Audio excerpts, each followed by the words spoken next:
Hello good morning my students. आज हमारा average का है डे नंबर 12। डे नंबर 11 तक मैंने कंप्लीट करवा दिया है। डे नंबर 12 का हम स्टार्ट करते हैं। और जो बच्चा ये वीडियो पहली बार देख रहा है, मेरा विश्वास रखिएगा, अगर आप शुरू के 1 से लेकर 11 तक सारे टॉपिक नहीं देखे हैं तो देख लीजिए। वादा करता हूं एक भी पर्सन बाहर से नहीं जाने दूंगा एग्जाम में। आप बढ़िया तरीके से इनको कीजिए बेटा कवर। ओके, तो चलिए करते हैं स्टार्ट हम डे नंबर 12। आइए अब देखिए बेटा जी, इस डे के अंदर हम क्या करने जा रहे हैं। पिछला अगर डे आपने पढ़ा होगा, डे नंबर 11, तो उसमें मैंने केवल एक ही व्यक्ति को शामिल किया था। क्या तो एक व्यक्ति को शामिल किया था या एक व्यक्ति को बाहर निकाला था। लेकिन अब जो हम पढ़ने जा रहे हैं उसमें मैंने क्या बोला है कि किसी कक्षा के 25 छात्रों की औसत आयु 16 वर्ष है। यदि 2 शिक्षकों की आयु को, क्या तो 2 व्यक्तियों को शामिल करेगा, 3 को करेगा, 4 को करेगा, 40 को करेगा, 50 करेगा, लेकिन एक को नहीं करेगा। आई होप मेरी बात समझ रहे होंगे आप। अगर एक कैंडिडेट को शामिल करे बाहर निकालने तो उसका तरीका मैंने पिछले डे में आपको बता दिया था। अब यहां पर 2 कैंडिडेट या 2 से अधिक शामिल करे या बाहर निकाले, यानी कि अपना जो ग्रुप है उसमें 2 कैंडिडेट को शामिल करे या 2 से अधिक व्यक्तियों को शामिल करे या बाहर निकाले, तब कैसे करेंगे आइए बताते हैं। 25 छात्रों की औसत आयु 16 वर्ष, तो आप सबसे पहले लिखो 25 गुणा 16। क्लियर? 25 को 16 से गुणा कर देंगे। 25 के 150, 15, 25 400। क्लियर? यदि 2 शिक्षकों की आयु शामिल कर ली जाए तो 2 शिक्षक का शामिल करने का मतलब 27। औसत आयु 1 बढ़ जाती है तो 1 बढ़ा दो, कितने हो गए? 17। 17 शांति 119, असल की 11, 17 दूनी 34, 35 10 45। ए लीजिए। क्लियर? इन दोनों में कितने का डिफरेंट है? तो आपने बोला सर इन दोनों में 59 का डिफरेंट है। अब यहां पर लिख दो 59। क्लियर? अब जो मैं करने जा रहा हूं उसको देखो। यह तरीका कब अपनाना है? जब 2 या 2 से अधिक व्यक्तियों को शामिल करे या बाहर निकाले, चाहे कितने भी कैंडिडेट, लेकिन 2 होने चाहिए। अगर एक कैंडिडेट है उसके लिए मैंने पिछली क्लास आपको बता दी है। ओके, समझ गए यहां तक? अब यहां पर आपसे 3 सवाल पूछे हैं, बहुत ही आसान है, मैं बता दूंगा। देखो कैसे। दोनों व्यक्तियों की कुल आयु कितनी है, तो यहां पर जो आएगा वही इसका आंसर होगा 59। आंसर खत्म कहानी। क्लियर? दोनों की औसत आयु कितनी होगी, तो इस 59 में भाग दे दो किसका? दोनों व्यक्तियों की, 2 व्यक्तियों की औसत आयु, तो 2 का भाग दे दो। 29 दूनी 58, 29.5 आंसर। समझ में आई मेरी बात? ये दोनों बात क्लियर? यदि उनमें से एक दूसरे से 5 वर्ष छोटा हो, यानी कि 2 व्यक्ति, एक 5 वर्ष छोटा है, तो बताओ बड़े शिक्षक की आयु क्या होगी? अगर कोई 2 कैंडिडेट हो और दोनों के बीच में अगर कोई अंतर दे दिया जाए, एक 5 साल बड़ा है एक छोटा है, एक 2 साल बड़ा है एक छोटा है, तो ऐसे प्रश्नों में बहुत आसान तरीका है। कितने वर्ष है? 5 वर्ष। तो एक काम करो, 59 में 5 जोड़ो और 2 से डिवाइड कर दो। 59 में 5 घटाओ और 2 से डिवाइड कर दो। हमें पता है 59 में 2 जोड़ेंगे, 59 में 5 जोड़ेंगे तो 64। 64 में 2 का भाग देंगे तो 32 दूनी 64, ये आ गया 32। 59 में से 5 घटाओ 54। 54 में 2 का भाग दे दो, 27 दूनी 54। ये लो। क्लियर? बात समझ में आई? उसने बोला है कि बड़े शिक्षक की आयु क्या होगी, तो आप बोलोगे 32 वर्ष, यही इसका आंसर होगा। समझ में आई मेरी बात? ये और एक तरीका और बता देता हूं अगर समझ में आए तो आपको। अगर बड़े शिक्षक की आयु पूछे तो प्लस करके 2 का भाग दे दो। अगर छोटे शिक्षक की पूछता तो माइनस करके 2 का भाग दे देते। दोनों निकालने की जरूरत नहीं है। अगर बड़े की पूछे तो प्लस करके 2 का भाग दे दो, आंसर।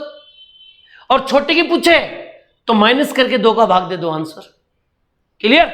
आई होप कि बात समझ में आ गई होगी। कर लोगे?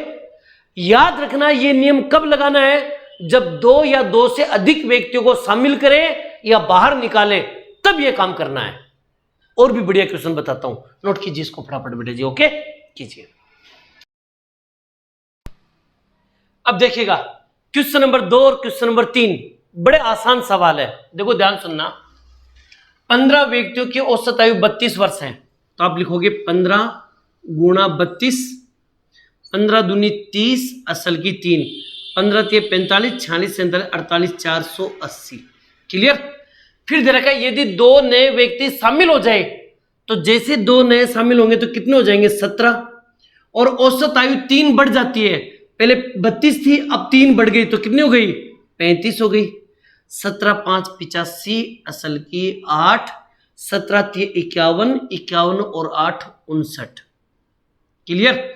अब मुझे ये बताओ इन दोनों में कितने का डिफरेंट है, कितने का डिफरेंट है। तो एक काम करो 480 यानी कि 595 में से 480 को माइनस कर दो, 5 का 5 बच गया, 1 बच गया, 1, यानी कि उत्तर हो गया 115। 115 आ गया बेटा। क्लियर। अब सुनो गौर से दुनिया वालों, यदि दोनों की आयु में 7 वर्ष का अंतर है, एक 7 साल बड़ा होगा एक 7 साल छोटा होगा, यही तो होता है अंतर।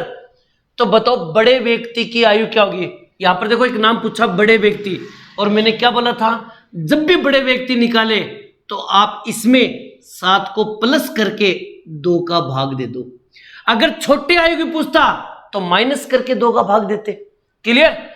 तो इन दोनों को हम जोड़ेंगे, 115 प्लस 7, 7 5 12 122, 122 में 2 का भाग देंगे तो 61, यही इसका आंसर हो गया 61। बात समझ में आई। अब मेरी बात को गौर से सुनना, अच्छी तरह समझना, 61 इसका राइट आंसर हो गया। लेकिन अगर छोटे की पूछता तो माइनस करके 2 का भाग देते। अगर ये पूछते कि सभी की दोनों की औसत आयु क्या होगी तो उसमें 2 का भाग दे देते, डायरेक्ट औसत निकल जाता। औसत पूछते तो इसमें 2 का भाग दे देते। योग पूछता कि दोनों की आयु की योग कितना है तो योग 115 है, औसत पूछे तो 2 का भाग दे देंगे, और अगर किसी बड़े छोटे की आयु पूछे तो जोड़ के और घटा के भाग दे देंगे। क्लियर। आ जाओ। 50 व्यक्तियों का एक समूह की औसत आयु 60 वर्ष है, तो सबसे पहले काम करो 50 को 60 से गुणा करो, 6 पंजू 30 यानी कि 3000। क्लियर। यदि 5 व्यक्तियों के समूह छोड़कर चले जाए, तो 5 छोड़कर चले गए तो 45, और औसत आयु 62 हो जाता है। लो 45 को 62 से गुणा कर दो, 45 दूनी 90, हासिल की 9, 45 को 6 से गुणा करो, 45 को 6 से गुणा करो, 6 पंजू 30, हासिल की 3, 6 चौक 24, 25 26 27, ये आ गया, और इसमें 9 जोड़ दो तो 360 हो गया। यानी कि इसमें अगर मैं 9 जोड़ूं, अगर मैं इसमें 9 जोड़ दूं तो कितना आ जाएगा 279। आई होप कि बात समझ रहे होंगे मेरी बात। तो यह आ जाएगा 279 यानी 2790। दोबारा सुनो मेरी बात को समझना। मैंने क्या बोला कि 50 को 60 से गुणा करेंगे तो 3000, 45 को 62, 45 दूनी 90, 9 बच गया, 45 को इससे गुणा करेंगे 270, और 270 में 9 जोड़ेंगे तो इतना आ जाएगा। इन दोनों में डिफरेंट देखो कितने का है, तो आप बोलोगे सर 0, 10 में से 9 गया, 1 बच गया, 1 8, 2 बच गया, 210। कितना हो गया 210। प्रश्न पूछा छोड़कर जाने वाले व्यक्तियों की औसत आयु क्या होती है, छोड़कर जो चले गए उनकी औसत आयु क्या होगी। तो जब ये छोड़कर जाने वाले कितने कैंडिडेट थे, 5 थे, ठीक है ना। अगर ये पूछते कि उन 5 व्यक्तियों की कुल आयु कितनी है तो हम बोलेंगे 210, और उसने बोला छोड़कर जाने वाले यानी कि 5 कैंडिडेट, उनकी औसत आयु क्या होगी, तो 210 में 5 का भाग दे दो, 5 चौक 20, 5 दूनी 10, यही इसका आंसर हो गया 42। कोई दिक्कत। क्लियर। आगे मैं बताऊं, इसको नोट कीजिए फटाफट बेटा जी। ओके कीजिए। अब देखिएगा क्वेश्चन नंबर 4 और क्वेश्चन नंबर 5 बड़े आसान सवाल है, समझने की कोशिश करना। किसी कक्षा के 20 छात्रों का उत्तीर्ण औसत 80% है, 20 छात्र है और गुणा 80 उनका औसत है, 8 दूनी 16, 1600 हो गया टोटल। अन्य 20 छात्रों 30 छात्रों का, तो 30 छात्रों का औसत अंक 70 है, तो 7 तिये 2100 हो गया। अब उसने बोला सभी छात्रों का मतलब 20 और 30 टोटल हो गए 50 छात्रों का, यानी कि इन दोनों को हमें क्या करना है, जोड़ना है, प्लस करना है। तो इन दोनों को भी प्लस करना है, कभी अंतर मत कर लेना। उसने बोला सभी छात्रों का, तो सबको जोड़ दो, ठीक है ना। जोड़ते हैं 0 0 6 1 7 2 और 1 3 37 बट्टे। अब यहां पर देखो 30 और 20 कितने हो गए 50, 50 का भाग दे दो, 5 7 35, 5 चौक 20 74, यही इसका आंसर हो गया 74। बात समझ में आई, क्लियर। आ जाओ। 30 विद्यार्थियों की कक्षा में 12 लड़के हैं। एक कक्षा है उसमें 30 विद्यार्थी हैं, 30 में से 12 लड़के हैं। तो आप ये सोच के देखो, अगर बॉय 12 हैं तो बाकी लड़कियां कितनी होगी 18, यही तो हुआ। अगर 12 लड़के हैं तो लड़कियां कितनी होगी 18, क्योंकि टोटल विद्यार्थी 30 है। 30 में से 12 लड़के हैं तो बाकी 18 क्या है लड़कियां हैं। यदि लड़कों की औसत आयु 15 वर्ष, लड़कों की औसत आयु 15 वर्ष और लड़कियों की औसत आयु 12 वर्ष, लड़कियों की औसत आयु 12 वर्ष, दोनों को गुणा कर दो, 15 दूनी 30 180, इनको गुणा कर दो, 18 दूनी 36 असल की 3, 18 कम 18 19 20 21 216। आई होप की बात समझ में आ गई होगी। उसने बोला पूरी कक्षा की औसत आयु बताओ, पूरी कक्षा की, तो पूरी कक्षा में तो लड़का और लड़की दोनों शामिल होंगे, यानी कि दोनों को प्लस करना है, तो इनको भी प्लस करना है। ये बात ध्यान में रखना। 6 का 6 हो गया, 8 और 1 9 हो गया और 2 और 1 3 हो गया, और इसमें भाग देंगे 12 और 18, क्योंकि टोटल विद्यार्थी कितने हैं 30 का भाग देंगे। तो 30 से कम 30, 30 3 90 और यहां लगाएंगे पॉइंट, और यहां 30 दूनी 60, यही इसका आंसर हो गया 13.2। बात समझ में आ रही मेरी बात। इनको अच्छी तरह से आप कर लीजिएगा बेटा, ओके। आगे मैं और बढ़िया क्वेश्चन बताऊं, नोट कीजिए इसको। अब देखिए बेटा जी, क्वेश्चन नंबर 6 और क्वेश्चन नंबर 7, थोड़ा सा ध्यान दीजिए, प्रश्न बड़े आसान है, आराम से कर लोगे। देखो कैसे। एक व्यक्ति ने 70 रुपए प्रति वस्तु की दर से 15 वस्तु खरीदी। देखो भी ध्यान देना बेटा जी एक बार अच्छी तरह से, वस्तु क्लियर।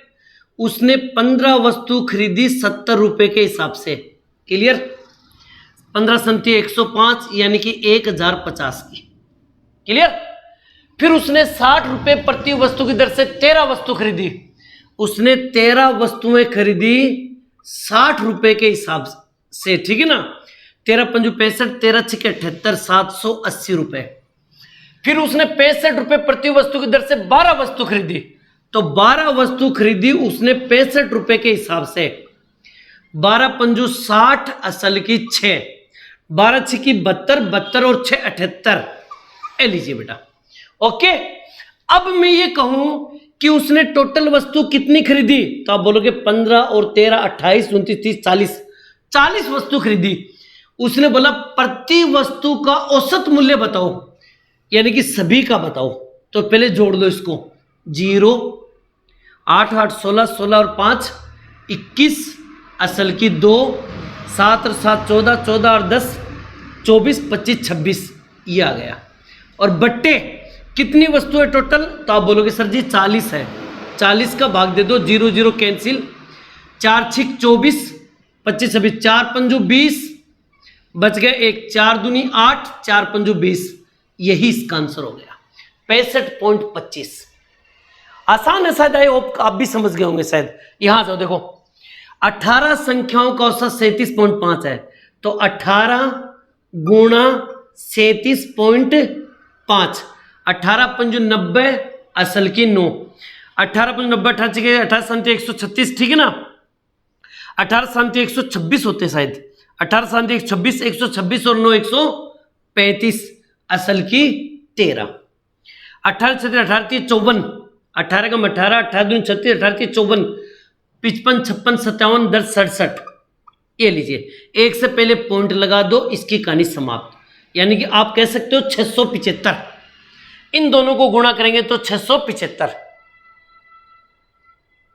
समझ में आई बात। ये अब क्या दे रखा है, यदि औसत अक्ष वाली 6 संख्याओं को जोड़ा जाए, कितनी संख्याओं को, 6 संख्याओं को जोड़ा जाए, तो 6 संख्या जोड़ते यहां पर कितना हो गया 24, क्लियर। और अगला क्या बोल रहा है, गुणा। औसत 1 बढ़ जाता है, तो पहले था 37.5, अब हो गया 38.5, 1 बढ़ गया, गुणा कर लो, ठीक है ना।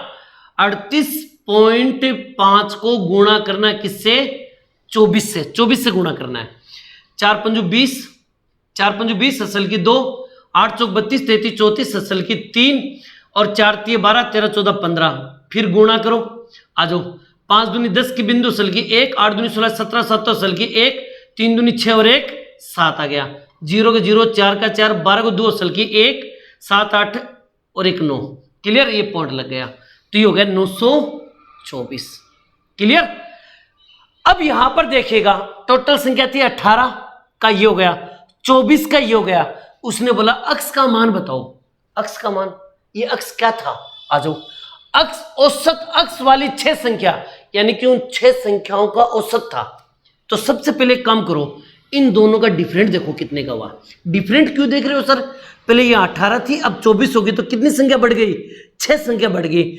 इन 6 संख्या बढ़ने से कितना बढ़ गया, तो आप एक काम करो, इसमें से यानी कि 924 में से 675 को माइनस करके देखो, तो आप बोलोगे सर 9 बच गया, ये 8 4 बच गया, और ये हो गया 7 2 बच गया, 249 बच गया, 249 बच गया। आपको कुछ नहीं करना है, 249 बच गया है, और इसमें भाग देना है किसका, इन 6 संख्याओं का। तो 6 चौक 24, 6 एकम 6 बच गया 3, 6 पंजू 30, यही अक्स का मान है, आंसर। बात समझ में आई, क्लियर। इस तरह के क्वेश्चनों को आपको करना है, ओके। आई होप कि इन प्रश्नों को आप पढ़ोगे तो आराम से समझ जाओगे। अब मैं लास्ट एंड फाइनल क्वेश्चन में बताऊं आपको, पहले इसको नोट कर लीजिए फटाफट बेटा जी, ओके कीजिए। अब देखिएगा इस डे का लास्ट एंड फाइनल क्वेश्चन, थोड़ा सा ध्यान दीजिएगा, बड़ा आसान सा सवाल है। करते हैं प्रश्नों की शुरुआत। ए बी सी का औसत 18 है, तो मैं लिख सकता हूं ए प्लस बी प्लस सी। 18 को 3 से गुणा कर देंगे, क्यों, क्योंकि 3 संख्या है, तो 18 तिये 54, खत्म का नहीं। सी डी ई, तो सी प्लस डी प्लस ई, इन तीनों का योग निकाल लो, तो इनका औसत कितना, 12। 12 को 3 से गुणा कर दो, 1 2 3, तो 12 तिये 36। ई और एफ का औसत, तो ई प्लस एफ दोनों को जोड़ो, तो 6.5 को 2 से गुणा करें, 6 2 12 और 1 13। फिर सी तथा ई का औसत, तो ये सी प्लस ई का औसत कितना है, 35, 35 दूनी 70, यानी कि 7। लीजिए, बात समझ में आ गई, मैंने सबका योग निकाल लिया। अब प्रश्न ये पूछा है कि A plus B plus C plus D plus E plus F, इन सब का औसत क्या होगा। तो औसत का मतलब सभी को जोड़ेंगे और बट्टे 1 2 3 4 5 6, 6 का भाग दे देंगे, ये औसत आएगा। क्लियर। अब इनका योग कैसे निकालें, आओ बताता हूं। देखो पहले तो ए बी सी, ये रहा ए बी सी, यानी कि इन तीनों का जो योग है वो 54 है, जो हमारा निकल चुका है। ई और एफ, ये रहा ई एफ, ये रहा ई एफ, इसका योग 13 है, ये आगे 13। अगर डी का और मिल जाए तो सबको जोड़ेंगे और 6 से डिवाइड कर देंगे, आंसर। अब डी का मान कैसे निकालें, अब थोड़ा सा इस पे ध्यान दीजिए। हमें डी का मान कैसे निकालना है, अगर मैं इन दोनों को ध्यान से सुनिएगा, सी से सी कट जाएगा, ई से ई कट जाएगा, तो डी बचेगा नहीं बचेगा, तो मैं डी का मान निकाल लूंगा और 36 में से 7 को घटा दूंगा, तो 29, यानी कि डी का मान होगा 29। क्लियर। अब सबको जोड़ेंगे और 6 से डिवाइड कर देंगे, आंसर। बस थोड़ा सा यहीं दिमाग लगाना था आप लोगों को। अब क्या करेंगे, इसमें 54 और 13, 54 55 56 57 67, 67 और 9 76 96 96 और बट्टा 6, 6 कम 6 6 6 36, आंसर 16 इसके राइट आंसर होंगे। ओके, इसी प्रकार और भी बड़े बड़े क्वेश्चन मैं आप लोगों के लिए लेके आऊंगा अगले डे में। तब तक आप लोगों से अलविदा। जय हिंद, जय भारत बेटा जी। थैंक यू बेटा।